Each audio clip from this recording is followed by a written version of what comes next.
Buenas tardes a todas y todos y bienvenidos a esta jornada que cierra esta primera sesión o bloque temático de los segundos encuentros dedicados a la tierra como patria. Espero que estén disfrutando de las ponencias, los debates y de este maravilloso entorno. A continuación vamos a tener el placer de escuchar a Almudena García Rubio, investigadora del Departamento de Antropología Física de la Sociedad de Ciencias Aranzadi. Ella es arqueóloga y prehistoriadora, especializada en antropología física y forense, con una tesis doctoral sobre las exhumaciones de fosas durante la etapa franquista en la Carcavilla, Palencia. Ha desarrollado una importante labor en este campo con el equipo que dirige el doctor Francisco Echeverría, participando en la exhumación de más de 40 fosas comunes de la Guerra Civil Española. Como experta en arqueología funeraria, ha formado parte de diversos proyectos y excavaciones de diferentes épocas históricas para analizar restos óseos, incluyendo la intervención arqueológica de búsqueda de los restos de Miguel de Cervantes en la cripta del Convento de las Trinitarias de Madrid. Almudena tiene además una destacada participación en excavaciones internacionales forenses, desde el continente africano hasta Latinoamérica o la zona del Cáucaso. Hablamos, por tanto, de un enfoque interdisciplinar entre historia, arqueología y antropología forense. Nuestra ponente tiene, como vemos, una intensa relación con la tierra, que es, junto al laboratorio, su hábitat de trabajo. La tierra nos lanza preguntas, nos plantea dilemas y nos ofrece respuestas. Y a través del trabajo de los arqueólogos, de arqueólogos como Almudena, nos acercamos al pasado. Removiendo la tierra, removemos nuestra historia, nuestra memoria. Y la memoria asociada a las fosas comunes que existen en nuestro país es aún un tema polémico para nuestra sociedad. Esto me lleva a plantearme cómo la memoria puede ser a la vez instrumento de consenso y de conflicto. Y es que la tierra puede conectarnos a un pasado doloroso, como ocurre con las huellas que dejan los conflictos armados o las huellas que dejan las prácticas que llevan a cabo regímenes totalitarios donde las violaciones de derechos humanos son comunes y dejan así un rastro en la tierra. De esta manera, al excavar la tierra, los arqueólogos entran en contacto con atrocidades, desvelando las huellas de esos conflictos. La tierra esconde, por tanto, la memoria de esos conflictos. Y la labor de los arqueólogos especializados en la recuperación de restos óseos, como es el caso de Almudena, es además la de trabajar sobre el sentido de pertenencia. ¿A qué lugar pertenecemos? ¿De qué lugar o lugares nos sentimos partes? Tal vez son cuestiones que no solemos plantearnos, que es algo intrínseco que nos acompaña en nuestro día a día. Pero cuando nos falta, cuando nos es arrebatado, cuando lo perdemos, ese sentimiento se manifiesta. Trabajar en la recuperación de los restos que se encuentran en la tierra es trabajar, en cierto modo, en ese vínculo que les fue arrebatado, en este caso por un acto violento, por una guerra. Esos restos humanos pertenecerán siempre al lugar en el que esas personas perdieron la vida, a la tierra que les alberga, pero recuperarles significa devolver su recuerdo, su historia. Antes de dar paso a nuestra ponente, me gustaría recordar una pequeña parte de un poema de Miguel Hernández que decía: «Aunque bajo la tierra mi amante cuerpo esté, escríbeme a la tierra, que yo te escribiré». Nos recuerda el vínculo que tenemos con la tierra, donde se encuentran nuestros seres queridos, un lugar en el que podemos sentir la pérdida, pero un lugar también con el que creamos una conexión, una unión o un vínculo para siempre, y eso es algo que muchos no pueden tener. La tierra como patria, la tierra a la que pertenecemos, la tierra a la que hemos sido destinados, la tierra que elegimos, la tierra que nos conecta con nuestro pasado y la tierra que remueve nuestra memoria. Estos son algunos de los temas que tratará Almudena García Rubio en su ponencia. Te agradecemos, Almudena, que compartas con nosotros tu experiencia y posteriormente a su intervención podremos entablar un diálogo, una reflexión con el público. Cuando quieras, Almudena. Pues muchas gracias, Jara, por la presentación y por esta reflexión para comenzar. La verdad es que cuando me explicaron en qué consistían estas originales jornadas, ¿no?, de compartir así distintas experiencias en torno a un concepto, pensé que, claro, tierra y arqueología están como muy directamente relacionadas porque los arqueólogos nos llevamos bien con la tierra, ¿no? Como los hortelanos, otras profesiones, sabemos lo que es mancharnos las manos con la tierra. Es lo que hacemos para llegar al objeto de nuestro estudio. La arqueología es el estudio de las sociedades humanas a través de sus restos culturales. Al principio de la disciplina se pensaba que era una cosa complementaria a la historia, es decir, al estudio, aquellos periodos que se podían estudiar a través de textos escritos y, por tanto, que quedaba un poco más reducida a la prehistoria, protohistoria, época antigua, pero con el tiempo eso ha ido cambiando y se estudia con metodología arqueológica cualquier época, incluido el mundo contemporáneo, como ha dicho Jara. Nuestro trabajo es bastante variado, se nos puede encontrar en un archivo, en una biblioteca, consultando fotografías antiguas, mapas, procesando materiales en el laboratorio, preparando congresos para contrastar hipótesis con otros compañeros, etc. Pero la verdad es que sobre todo se nos ve excavando, ¿no? Cuando excavamos podemos estar buscando algo concreto, por ejemplo, unos compañeros de Aranzadi hace años sabían por fuentes escritas que Ptolomeo citaba que había una ciudad cerca de Roncesvalles llamada Iturisia, pero no se conocía exactamente, y hicieron un proyecto para localizarla mediante metodología con georradar y con excavación, etc. Hace unos años estuvimos también buscando los restos mortales del escritor Miguel de Cervantes en el centro de Madrid.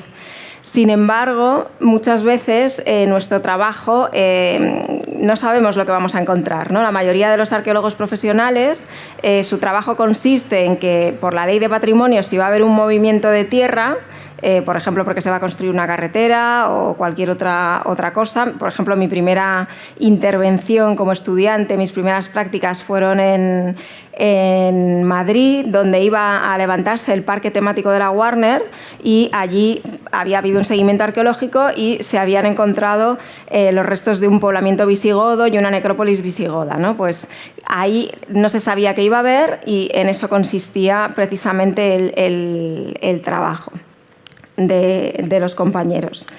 A veces la tierra nos lo pone fácil, a veces es un sedimento blandito y trabajamos rápido y da gusto, como por ejemplo en esta intervención en la que me invitaron a participar en Gran Canaria, que es la excavación de unos túmulos funerarios del periodo de la cultura guanche, y bueno, pues era arena de playa, súper fácil de excavar y con unos restos bien conservados. Pero no siempre es así, a veces la tierra nos lo pone más difícil, está muy dura, es un trabajo muy físico y además, según la composición que tenga esa tierra, el tipo de tierra que sea, la acidez, la humedad y otras condiciones ambientales, lo que encontramos puede estar muy, muy deteriorado, prácticamente desaparecido, y eso hace que pues que sea muy frustrante y que además el rendimiento científico de las excavaciones se vea también alterado. Pero bueno, más allá de esta visión material y tan literal de tierra, luego nos interesa como territorio, como paisaje, como el lugar que habitamos los humanos, es decir, es el escenario de la actividad humana con su dimensión física y ambiental, pero también es una realidad social que construimos culturalmente. Los seres humanos, los distintos grupos, el entorno lo pensamos, lo ocupamos, lo habitamos, y en estos procesos los muertos tienen un papel. Los espacios funerarios, las tumbas, que pueden ser hipogeos subterráneos, grandes pirámides, pequeñas urnas funerarias, mausoleos, megalitos, etc., forman parte del paisaje humano. Y estos espacios funerarios nos pueden dar información sobre la organización social del grupo al que pertenecen. Por ejemplo, es bastante habitual en otros periodos históricos que no encontremos a los niños enterrados con los adultos. Esto en algunos lugares pasa porque había una mortalidad infantil tan alta que hasta que no cumplían cierta edad no se les consideraba ciudadanos o miembros de pleno derecho de la sociedad. Y luego, por ejemplo, en algunos contextos cristianos, los niños no bautizados son enterrados en otra zona de los espacios cementeriales. Esto nos está dando una información sobre creencias religiosas. Por ejemplo, las grandes pirámides con esa monumentalidad pues no dejan de ser un símbolo del proceso de legitimación del poder de las élites en Egipto. Pero no siempre podemos hacer una lectura tan directa de lo que estamos viendo. Si pensamos, por ejemplo, en los cementerios islámicos, en los actuales o en los medievales que había en la península ibérica, como, bueno, esto es una excavación en Ibiza, yo vivo en Ibiza, pondré por eso algunos ejemplos de allí, que excavamos hace unos años. Encontramos parte de la Makbara islámica del siglo X en una excavación que se hizo porque se iba a construir un nuevo edificio.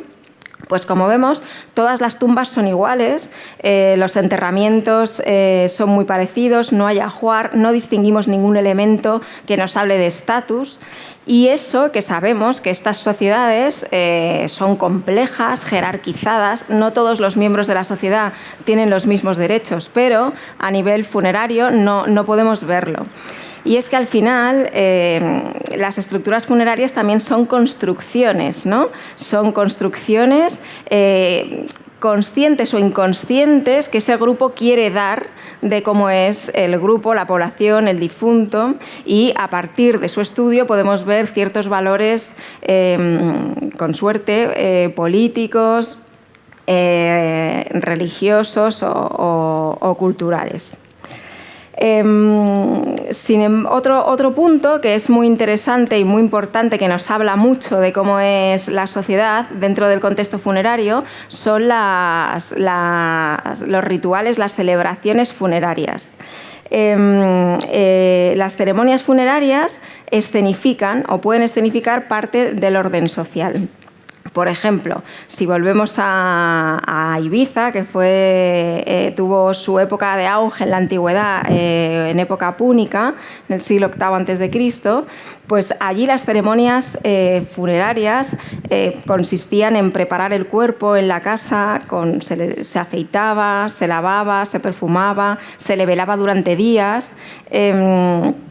Estos son imágenes de algunas teatralizaciones que se hacen en el museo, que es la necrópolis púnica más grande del Mediterráneo, está musealizada, y de vez en cuando se hacen estas representaciones sobre cómo eran estas ceremonias.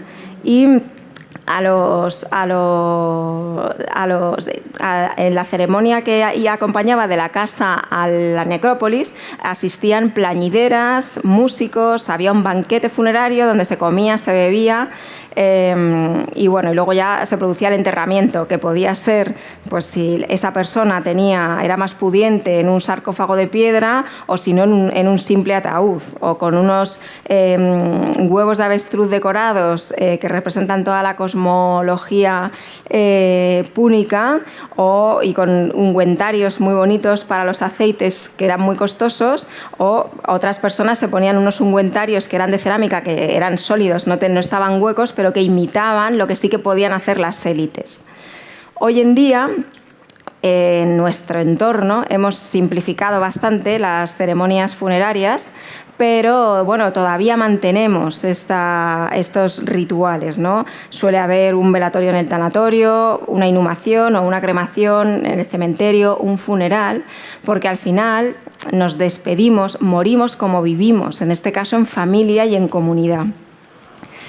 Pero en muchos casos, a lo largo de la historia, en todo el registro arqueológico, vemos que hay algunos enterramientos en los que no ha habido ninguna ceremonia ni simbología funeraria. Estos serían los sacrificados, ¿no? En muchas culturas se han visto que hay sacrificios humanos, y los ejecutados. Y en España, si hay un contexto arqueológico en el que veamos que no hay ni ceremonia de despedida ni ningún tipo de ritual, pues son las fosas de los represaliados de la Guerra Civil. La guerra civil, que empieza en julio de 1936 con el levantamiento militar contra el gobierno de la Segunda República, va a dejar tras de sí unas impresionantes cifras de víctimas civiles. Según los últimos estudios, que la verdad es que en estos años se ha avanzado muchísimo en este tema, se calcula que hubo unas 50.000 víctimas civiles a manos de la represión republicana y 150.000 a manos de la represión franquista. Estamos hablando de muertes violentas lejos de los frentes de batalla y de los bombardeos, ¿no? Se trataría de estas víctimas de retaguardia en los paseados, estas sacas de las que hemos oído hablar. Hay que decir que nada más terminar la contienda, el gobierno franquista publica una serie de ordenanzas por las que permite que se realicen exhumaciones, es decir, que las familias que han perdido algún ser querido lo recuperen.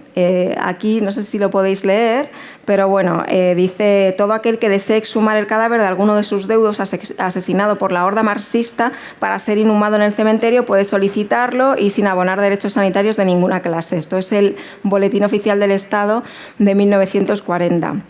Es decir, este legítimo derecho de cualquier familia a recuperar el cuerpo de su ser querido y darle una digna ceremonia y enterramiento se atendió, pero solo para una parte de las víctimas. Con lo cual quedaba abierta esta petición para el futuro, para todos aquellos que no tuvieron, que se les fue negado este derecho.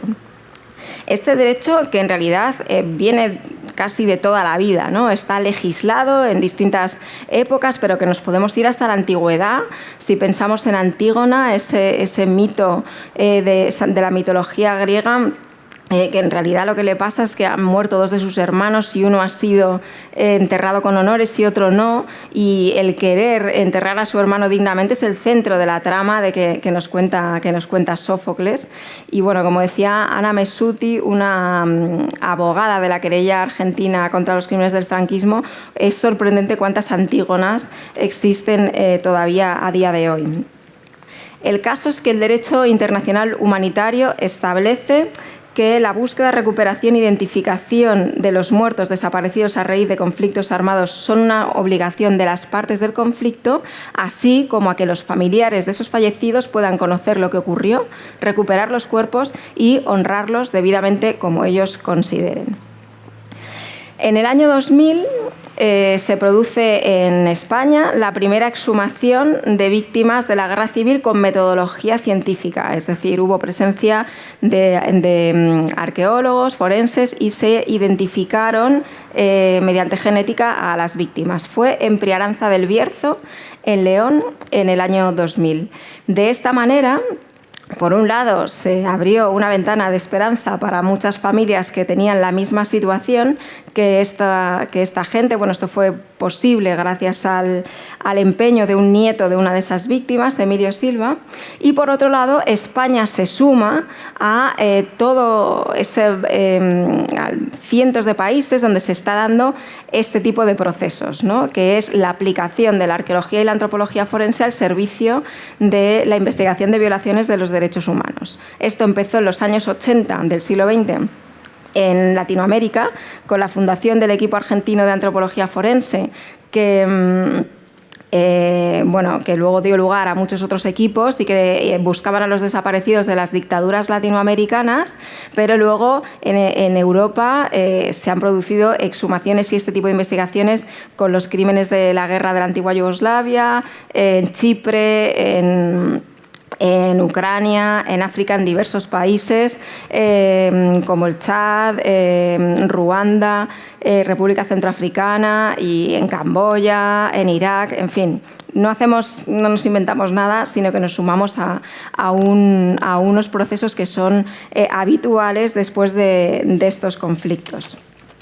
Después de la exhumación en Priaranza del Bierzo, no se ha dejado de trabajar, con más o menos apoyo institucional dependiendo de la época, y se han exhumado cerca de 800 fosas, de las que se han recuperado más de 9.000 cuerpos.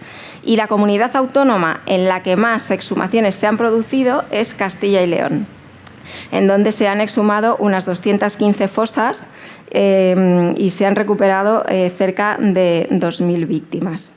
Esto ha sido gracias a la labor incesante, impagable y muy valiente de las asociaciones de memoria y de las familias, para las que mi equipo y otros equipos pues llevamos años trabajando codo con codo. A partir de ahora voy a poner varias fotos y ejemplos, todos de Castilla y León, y muchas de ellas están cedidas por Óscar Rodríguez, que sigue nuestro trabajo documentándolo todo. Aquí en Castilla y León lo que nos cuentan los historiadores es que prácticamente no hubo guerra civil, es decir, no hubo resistencia ante el golpe militar y no hubo frente armado prácticamente en ningún sitio, algo en Segovia, en el norte de Palencia, pero en realidad lo que hubo muy pronto fue represión de retaguardia. Mientras se estaba luchando en el frente en otros lugares del Estado, aquí, como en otros sitios, había esta represión de retaguardia.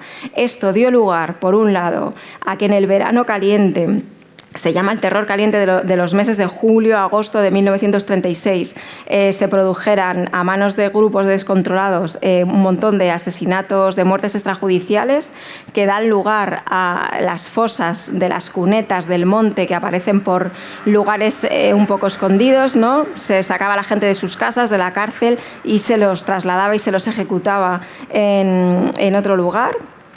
Esto luego dio paso a que los militares pusieran cierto orden y se encargaran ellos de esta práctica, y en vez de estos grupos de descontrolados, y se producen miles de ejecuciones por consejo militar,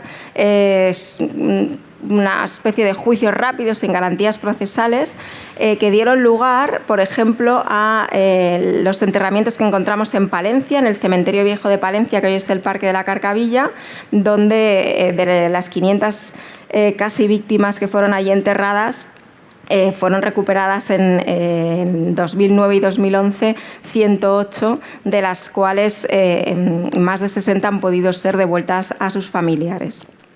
Y luego también se produjeron muchas muertes por cautiverio, porque las condiciones, hubo muchísimos encarcelados y las condiciones en las cárceles de la guerra y la posguerra eran invivibles, ¿no? Si veis, este es el penal de Valdenoceda, en Burgos. En realidad no era un penal, esto era una antigua fábrica de sedas que fue utilizada entre el año 38 y 43 como cárcel. Y bueno, algunos supervivientes han contado que las condiciones de hambre, de frío intenso allí en Burgos y hacinamiento, pues produjeron que muchos de estos presos murieran, y hicimos una exhumación en el año 2007 donde se recuperaron 215 de estos cuerpos reclamados por sus familias. En estos contextos voy a explicar un poco en qué consiste nuestro trabajo. No es solo excavar. Nosotros lo que intentamos es cubrir todo el proceso de identificación, ¿no? Al final las familias lo que quieren es eso.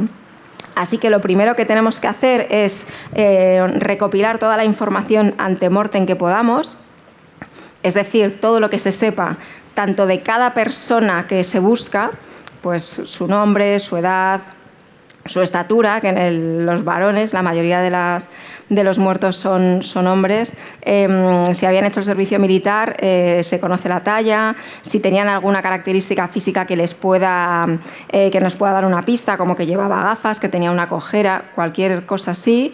Y por otro lado, del grupo, información del grupo, dónde les detuvieron, dónde se piensa que les enterraron, qué día, etcétera. Si vemos que hay cierta información consistente, pues se intenta hacer la búsqueda. Hay que decir que la búsqueda muchas veces es el último paso del proceso. Es muy difícil encontrar una fosa común tanto tiempo después.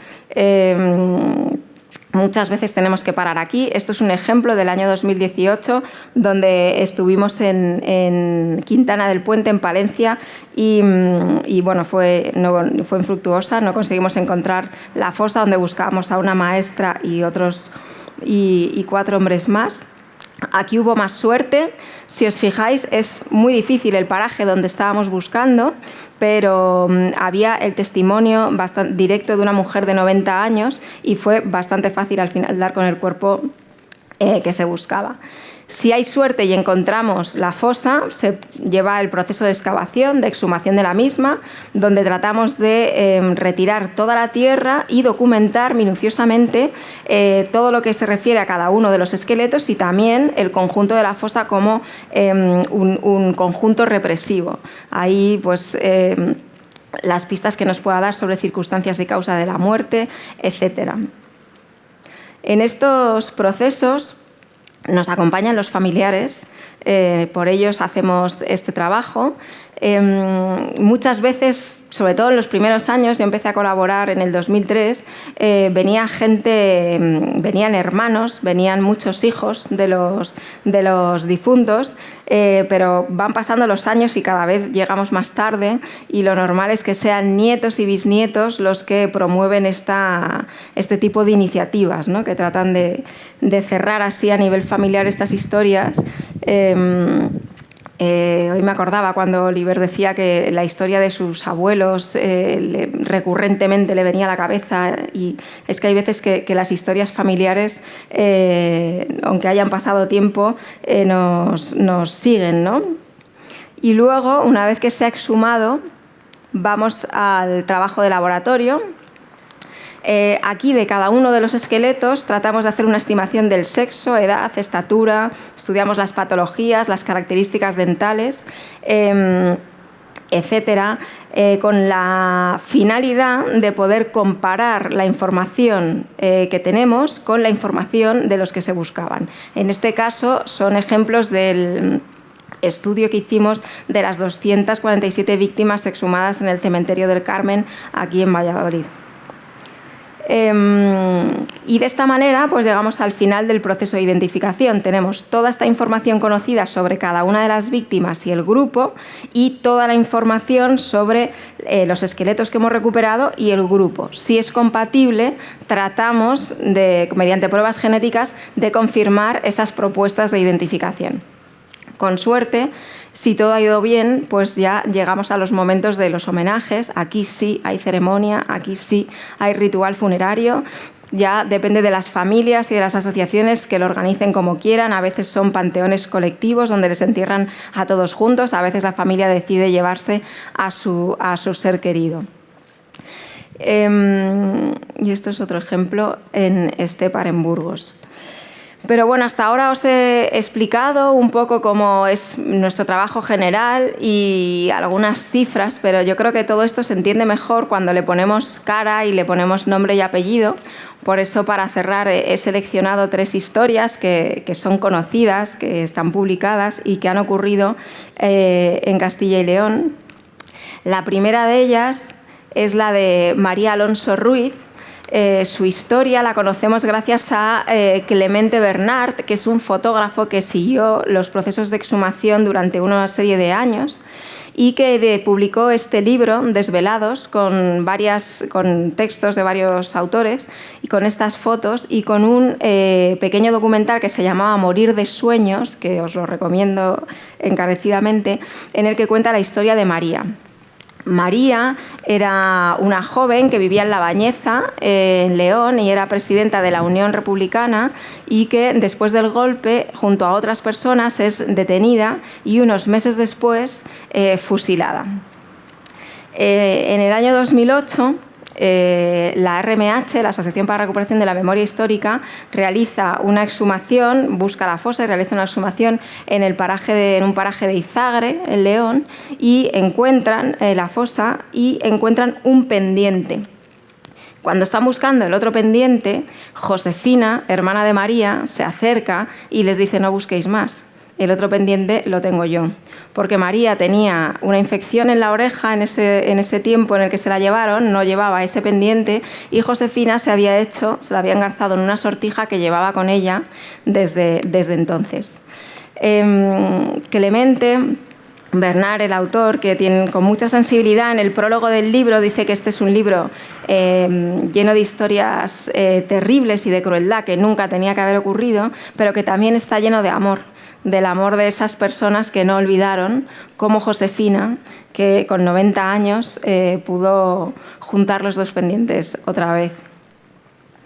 Esta historia igual os suena porque se hizo pública hace un año cuando un periodista del País, Nuño Domínguez, se hizo eco de ella. Es la historia de Catalina Muñoz Arranz, una mujer de Palencia que fue detenida y por consejo judicial ejecutada cuando enterrada en la Carcavilla, en este sitio del que os he hablado. Cuando estábamos haciendo la exhumación, junto a la cadera encontramos este elemento tan llamativo que es un sonajero, que es un objeto absolutamente especial dentro del contexto de las fosas de la Guerra Civil. Y este sonajero lo tenían porque ella tenía 4 hijos y el menor de ellos, Martín, tenía 8 meses de edad. Seguramente a él le pertenecía y Martín, como vemos en esta foto, pues lo recuperó muchísimos años después.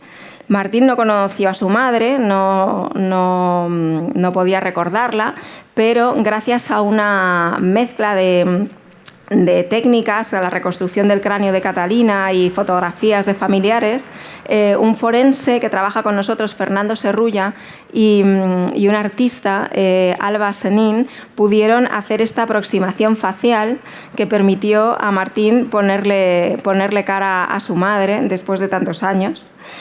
Y luego pongo este libro de Marta Sanz, Pequeñas mujeres rojas, que es de este año, porque ella se hace eco de esta historia en el libro, ¿no? Las protagonistas están recopilando una serie de historias de víctimas de la guerra y hablan de Catalina y de aquello que les dijo, que recoge el sumario judicial, de todavía ganaremos. Y bueno, para mí es un ejemplo. A Marta Sanz la lee muchísima gente, es una escritora brillante y gracias a ella esta historia deja de ser de la familia de Catalina para ser mucho más pública. Y por último, la historia de Antoni Benaiges, que es un maestro catalán, fue un maestro catalán que en el año 1934 le trasladan a Bañuelos de Bureba, en Burgos, un pueblito de Burgos, donde él quería aplicar una nueva técnica, una nueva pedagogía con los niños de la escuela, que es un método más participativo y que consistía en la utilización de imprentas. Entonces, en este libro, que se llama El maestro que prometió el mar, que tiene textos de varios autores y fotografías de Sergi Bernal, nos cuentan esa historia y también reproducen uno de estos libritos, El mar, visión de unos niños que no lo han visto nunca. Y ahí nos cuentan cómo estos niños no habían visto el mar, estos niños de Burgos, pero el maestro les prometió que irían a verlo, promesa que no pudo ser cumplida porque Antoni desapareció en el verano del 36. Este libro lo que nos cuenta es cómo Sergi Bernal, el fotógrafo, en esta era tecnológica y de redes, consiguió conectar a mucha gente de distintos puntos que estaban interesados en esta historia. El punto central fue la exhumación de una fosa muy cerca de este pueblo, donde quizá estaba Antoni enterrado, la fosa de la Pedraja, en donde exhumamos en el 2010, y allí es donde Sergi se dio cuenta de que había gente en Cataluña, familiares del maestro, que se preguntaban qué había sido de él, gente en Burgos que conservaba este tipo de libritos y que te quería tener más información sobre cómo mi abuelo o cómo mi padre pudo hacer este tipo de cosas en el año 34, y gente hasta de México que estaban interesados en la metodología Freinet, que es como se llama esta metodología pedagógica, y que estaban buscando lugares donde había sido aplicada. Todo esto se cuenta en este libro estupendo y además tuvo lugar en torno a esta exhumación en la Pedraja. En La Pedraja, además, pasó una cosa muy interesante y muy curiosa. Os he contado que depende de cómo sean las características del terreno, a veces nos encontramos los restos muy bien conservados o a veces prácticamente han desaparecido. En esta fosa lo que pasó es que se dieron unas condiciones que hicieron que los esqueletos prácticamente hubieran desaparecido y que, sin embargo, parte de los textiles se conservaran y también algunos cerebros y un corazón. Este hallazgo, aparte de publicarlo en revistas científicas porque es de mucho interés, también salió en los medios de comunicación e inspiró a los músicos María Arnal y Marcel Vallès para hacer una canción preciosa y súper sensible sobre este tema que dio a conocer también esta historia en multitud de conciertos que han dado y bueno, es una canción muy escuchada.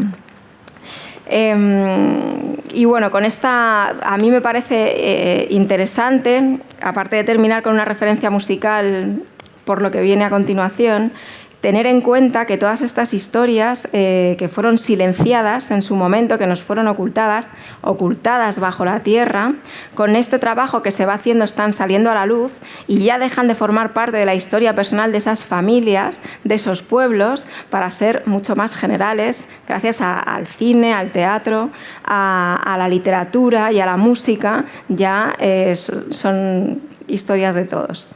Y con esto ya termino.